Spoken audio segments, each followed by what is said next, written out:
Welcome back, deep divers. Get ready because this is a bonus medication week, and we're jumping right into a real titan of the antimicrobial world, vancomycin. That's right, a true heavy hitter. Absolutely. Imagine you're on shift, patient's in septic shock, maybe life on the line, nasty MRSA infection. The drug that often steps up, it's vancomycin. It really is a critical one. So this isn't just any medication, it's essential. And today we're going to dissect all those crucial details you absolutely need for nursing, pharmacy, medical careers. Yeah, our goal is to make this stick. Exactly. Turn the complex stuff into confident action. Okay, let's dive in. And I'll just add, with vancomycin, precision is just so paramount. Understanding exactly its role, how to give it, what to watch for. It's not just book smarts, it's fundamental for patient safety. Totally agreed. We're aiming to break it down into insights you can really use, even if you're just listening on the go. And hey, since it is a bonus medication week. Right. 2 meds this week. Don't forget to check out our Drug of the Week playlist. Lots more deep dives there to boost your confidence. Great reminder. Okay, so let's start at the beginning. What exactly is vancomycin, and why is it such a big deal, especially for those really tough infections? Well, simply put, it's an anti-infective. It fights bacteria. But where it really shines and becomes our go-to is in specific serious situations. Like MRSA. Exactly. Think MRSA, methicillin-resistant Staph aureus. Yeah. It's kind of the boogeyman, right? Mm. And vancomycin is often our primary weapon against it. Okay. It's usually reserved for those potentially life-threatening infections where maybe less toxic drugs don't work or they're contraindicated. Makes sense. We're talking severe staph infections. Endocarditis, meningitis, osteomyelitis, pneumonia, septicemia. They're really serious stuff. And critically, it's often the answer for patients with penicillin allergies. Oh, right. The allergy factor. Yeah, or when the lab tests, the sensitivity tests, clearly show resistance to other common antibiotics. That makes it invaluable against MRSA. It also pops up in endocarditis prophylaxis for certain high-risk penicillin-allergic patients. Okay, so it's a systemic powerhouse, but you also mentioned giving it orally. What's the deal there? Is oral vancomycin just as strong for, say, MRSA pneumonia? That's a great question, and it highlights pharmacokinetics perfectly. Oral vancomycin has very specific jogs. Staphylococcal enterocolitis or diarrhea caused by C. diff, Clostridioides difficile. Just those two. Primarily, yes. Because here's the key insight. Oral vancomycin basically acts like a bouncer at a club. It stays right at the entrance. The gut clears out the trouble there. I like that analogy. But it never really gets inside the body systemically to fight infections elsewhere. So it's useless for MRSA in the lungs, but it's a superstar for C. diff hanging out in the intestine. Gotcha. Stays local. So how does it actually kill these bacteria then? What's the mechanism? It works by binding directly to the bacterial cell wall. Think of that as the bacteria's protective outer layer. Right. This binding action disrupts the cell wall synthesis and ultimately leads to cell death. So it's bactericidal. It actively kills the bacteria. Bactericidal, okay. And what makes it so critical is its spectrum, what it fights. It covers a wide range of gram-positive bugs, including those tough Staphylococci, even the methicillin-resistant strains like MRSA. The big one. Yeah. Also, group A strep, Streptococcus pneumonia, Corynebacterium, C. diff, of course, Enterococcus faecalis, and Enterococcus faecium. But really, that activity against MRSA is a huge reason it's so fundamental in hospitals today. Okay, that really clarifies what it does. Now let's get into the nitty-gritty. Yeah. How does Vanac move through the body? And why does how we give it matter so much? This is where pharmacokinetics really impacts what you do at the bedside. Absolutely. So we already talked about the poor absorption with oral Vant. Right, the bouncer analogy. Yeah, exactly.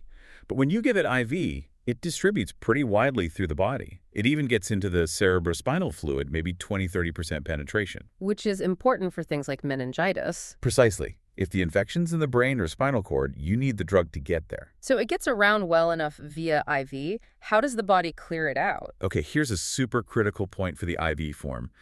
Vancomycin is eliminated almost entirely by the kidneys. The kidneys. Okay. This is crucial knowledge. It directly impacts how we dose it and what we need to monitor. Think of it like this.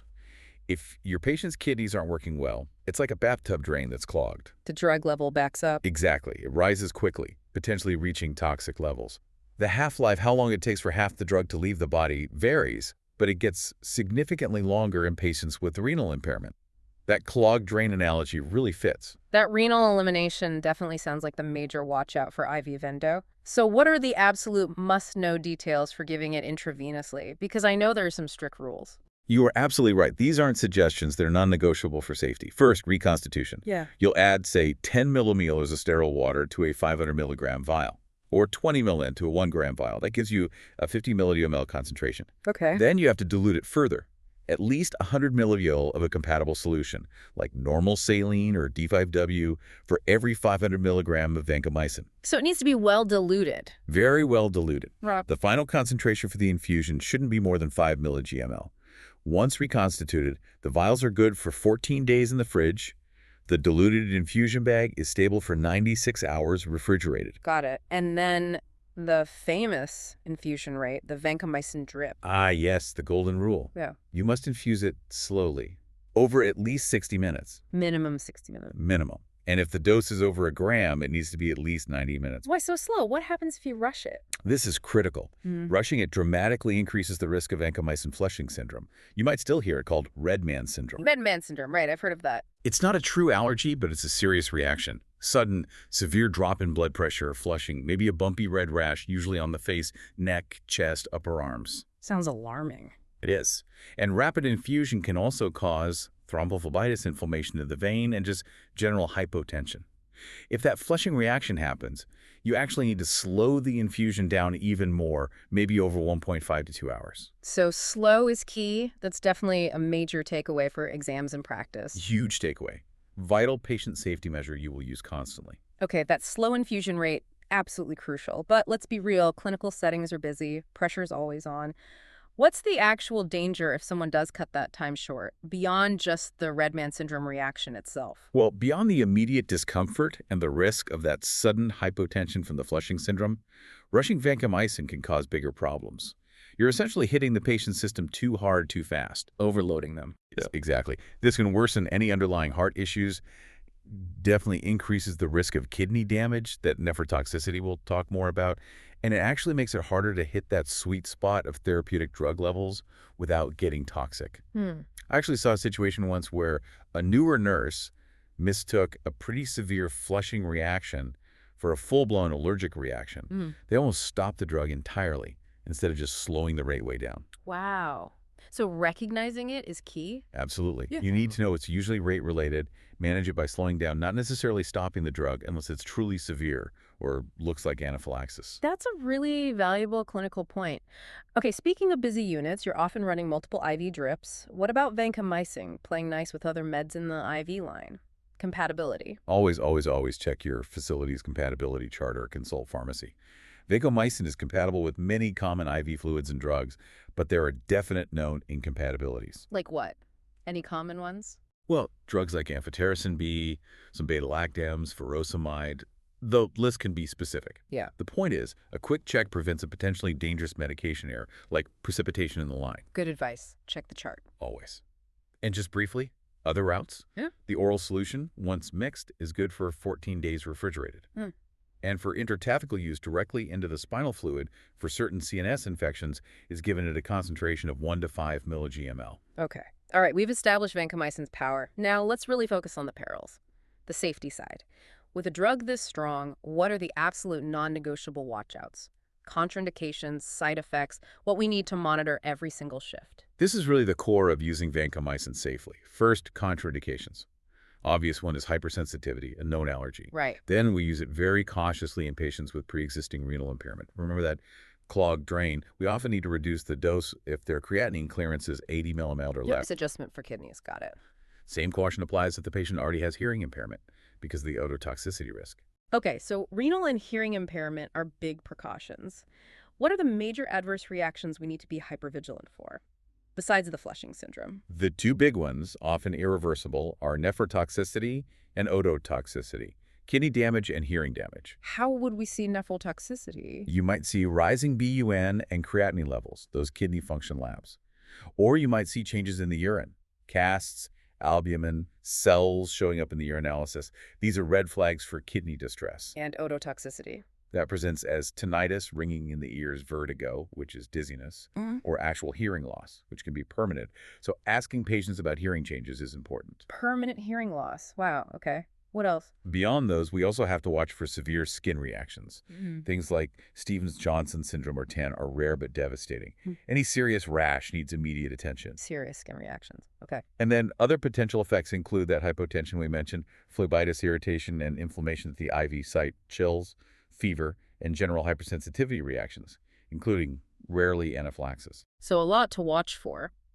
What about interactions with other drugs? Does Vanc clash with anything specific? Yes, absolutely.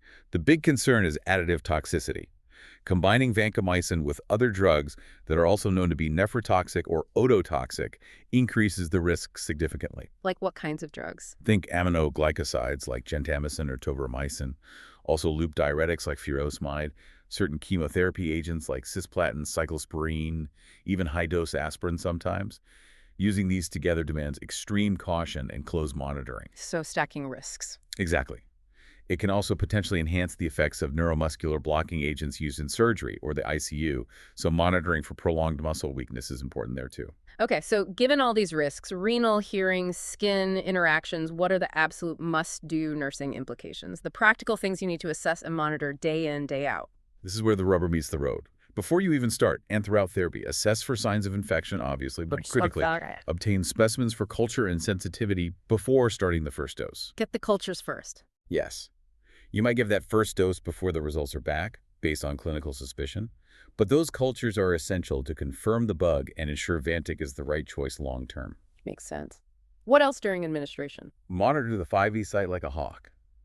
Vancomycin is really irritating to tissues. If it leaks out of the vein extravasation, it can cause necrosis, tissue death, and severe pain. So good IV access is key, and rotate sites regularly according to policy. Check that 5E site often. Got it. Monitor blood pressure during the infusion, especially that first dose or if you had to speed it up for some reason. Okay. What about specific patient groups or longer-term monitoring? For patients with borderline kidney function or those over 60, you really need to evaluate their 8th cranial nerve function that's hearing, potentially with formal audiometry baseline and follow-up. And definitely monitor serum vancomycin levels closely. Levels and hearing checks for at-risk patients. Yep. Track intake and output, daily weights. Cloudy or pink urine could signal nephrotoxicity. Always assess for superinfection, things like thrush, or new diarrhea suggesting C. diff caused by the antibiotic itself. Right, antibiotics can sometimes cause C. diff. It's a risk. And always be vigilant for anaphylaxis. Know where the epinephrine, antihistamines, and resuscitation gear are, just in case. Be prepared. Good advice. What about specific lab tests we need to track? Periodically, you'll monitor a CBC. But the key labs are renal function, BUN, and creatinine in urinalysis, looking for those CAS albumin cells we mentioned. Kidney labs are crucial. They are. But probably the most critical lab test for managing vancomycin safely and effectively is monitoring trough concentrations. Trough levels. Everyone talks about Vanc troughs. For good reason. Troughs are blood samples drawn just before the next dose is due, when the drug level should be at its lowest point in the dosing interval. Why is that timing important? Because the trough level best reflects how well the body is clearing the drug and helps predict the risk of toxicity. If the trough is too high, the drug is accumulating.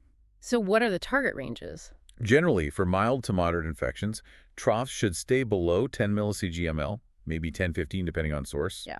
For severe infections like MRSA pneumonia or endocarditis, the target range is higher, usually 15 to 20 millicg/ml. 15 to 20 for severe. Okay.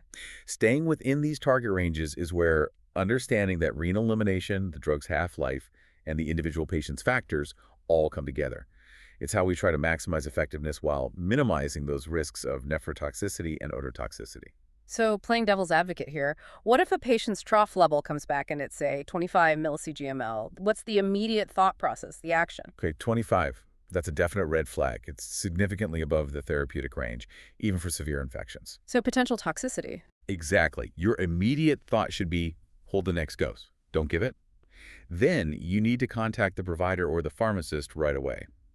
The dosing regimen needs adjustment, either lower dose, longer interval, or both. Hold and notify. Absolutely. Continuing to dose at that level puts the patient at high risk for kidney damage or hearing loss. It's a clear signal. Either the kidneys aren't clearing the drug well enough, or the current dose is just too high for that patient. Prompt action is needed. That's a critical intervention point.